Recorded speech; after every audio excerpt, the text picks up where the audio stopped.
Tea, Earl Grey, hot. I'm Captain Jean-Luc Picard of the Federation Starship Enterprise. Welcome to the 24th century.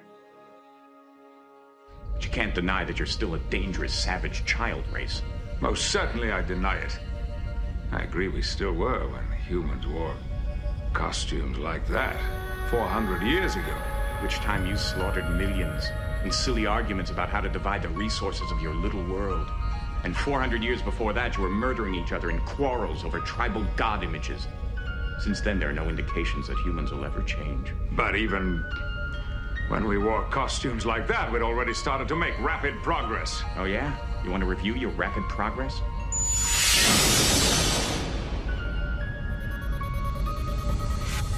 Rapid progress to where humans learn to control their military with drugs. The same old story all over again. No. The same old story is the one we're meeting now. Self-righteous life forms who are eager not to learn, but to prosecute, to judge anything they don't understand or can't tolerate. We humans know our past, even when we're ashamed of it. I have disobeyed a direct order from a superior officer. Although the result of my actions proved positive, the ends cannot justify the means. No, they can't. However, the claim I was only following orders has been used to justify too many tragedies in our history. Sophie doesn't want officers who will blindly follow orders without analyzing the situation. You will now answer to the charge of being a grievously savage race.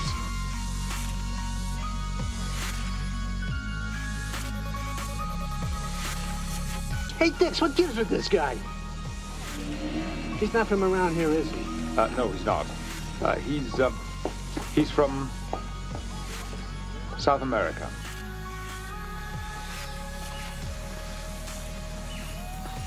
When the captain suggested you, I looked up your record. Yes, sir. A wise procedure, sir, always. Then your rank of lieutenant commander is honorary. No, sir. Starfleet class of 78, honors in probability mechanics and exobiology. Your file says that you're a machine, correct, sir. Does that trouble you? To be honest, yes, a little. Understood, sir. Prejudice is very human. Well, that does trouble me. Do you consider yourself superior to us? I am superior, sir, in many ways. But I would gladly give it up to be human. A commander is a physical representation of a dream, an idea conceived of by the mind of a man. Its purpose, to serve human needs and interests. It's a collection of neural nets and heuristic algorithms. Its responses dictated by an elaborate software written by a man. Its hardware built by a man. And now a man will shut it off. Riker's presentation was devastating. He almost convinced me. Maddox could get lucky and create a whole army of Datas, all very valuable. Oh, yes, no doubt. He's proved his value to you. In ways that I cannot even begin to calculate. And now he's about to be ruled the property of Starfleet. That should increase his value. In what way? Consider that in the history of many worlds, there have always been disposable creatures. They do the dirty work. They do the work that no one else wants to do because it's too difficult or too hazardous. And an army of Datas, all disposable. You don't have to think about their welfare. You don't think about how they feel. Whole generations of disposable people. He's talking about slavery. I think that's a little harsh. I don't think that's a little harsh. I think that's the truth. But that's a truth that we have obscured behind a comfortable, easy euphemism. Property.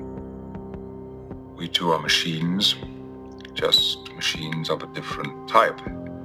Children are created from the building blocks of their parents' DNA. A single data, and forgive me, Commander, is a curiosity.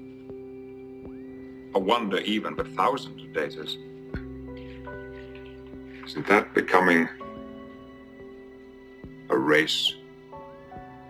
And won't we be judged by how we treat that race? The decision you reach here today will determine how we will regard this creation of our genius. It will reveal the kind of a people we are, what he is destined to be. It will reach far beyond this courtroom and this. It could significantly redefine the boundaries of personal liberty and freedom, expanding them for some,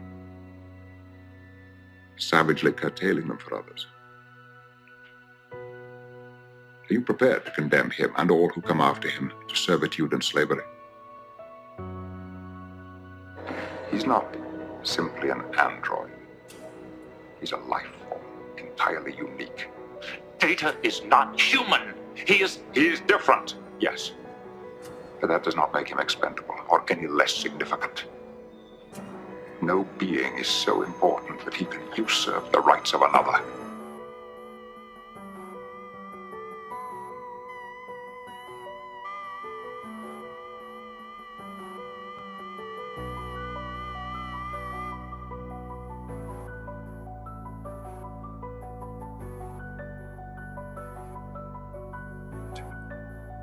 I have brought a new life into this world, and it is my duty, not Starfleet's, to guide her through these difficult steps to maturity, to support her as she learns, to prepare her to be a contributing member of society.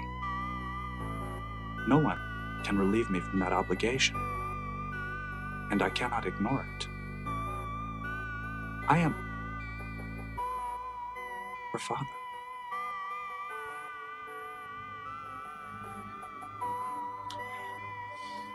Then I regret that I must order you to transport Lal aboard my ship. Belay that order, Mr. Dayton. I beg your pardon. I will take this to Starfleet myself. I am Starfleet Captain. Proceed, Commander. Hold your ground, Mr. Dayton.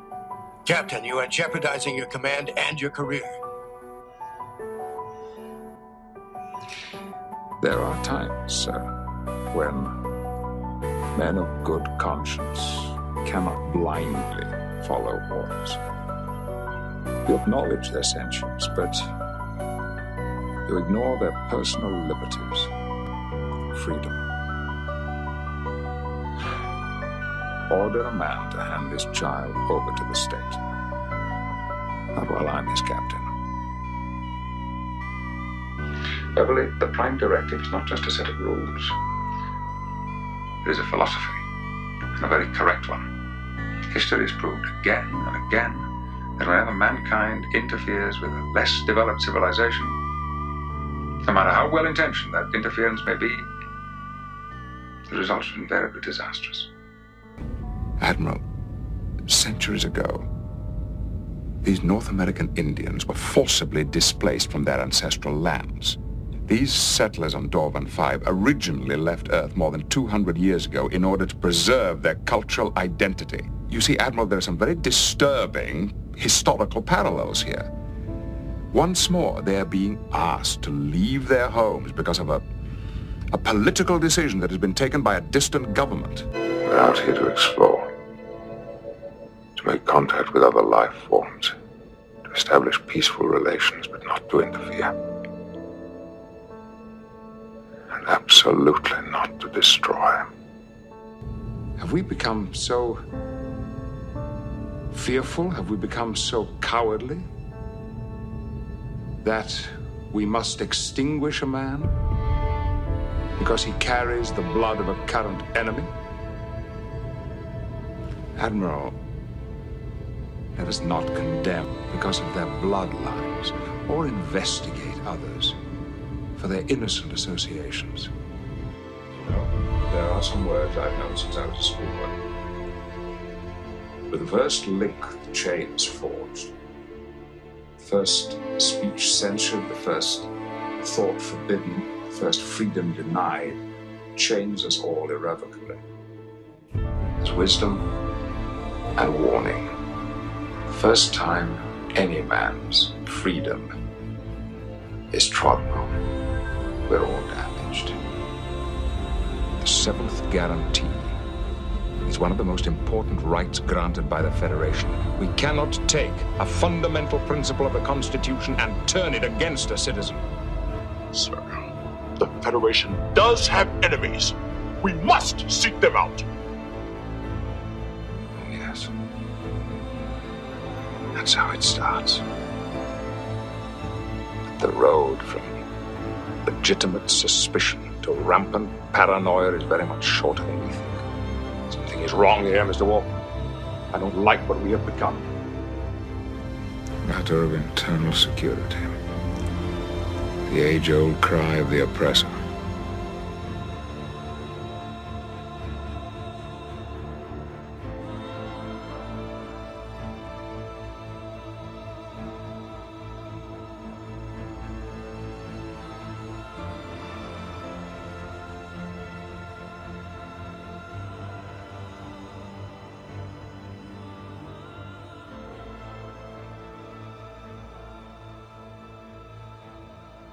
You know of the Prime Directive, which tells us that we have no right to interfere in the natural evolution of alien worlds. Now, I have sworn to uphold it. But nevertheless, I have disregarded that directive on more than one occasion, because I thought it was the right thing to do. Now, if you are holding on to some temporal equivalent of that directive, then isn't it possible that you have an occasion here to make an exception, to help me to choose, because it's the right thing to do? Are we just talking about a choice? It sounds to me like you're trying to manipulate the future. But every choice we make allows us to manipulate the future. A person's life, their future, hinges on each of 1,000 choices. Living is making choices. Now, you ask me to believe that if I make a choice other than the one that appears in your history books, then your past will be irrevocably altered. Well, you know, Professor, perhaps I don't give a damn about your past, because your past is my future. And as far as I'm concerned, it hasn't been written yet. By refusing to help me, you left me with the same choice I had to begin with, to try or not to try, to take a risk or to play it safe. And your arguments have reminded me how precious the right to choose is. Because I've never been one to play it safe. I choose to try. Mr. Data, program the firing sequence. Aye, sir.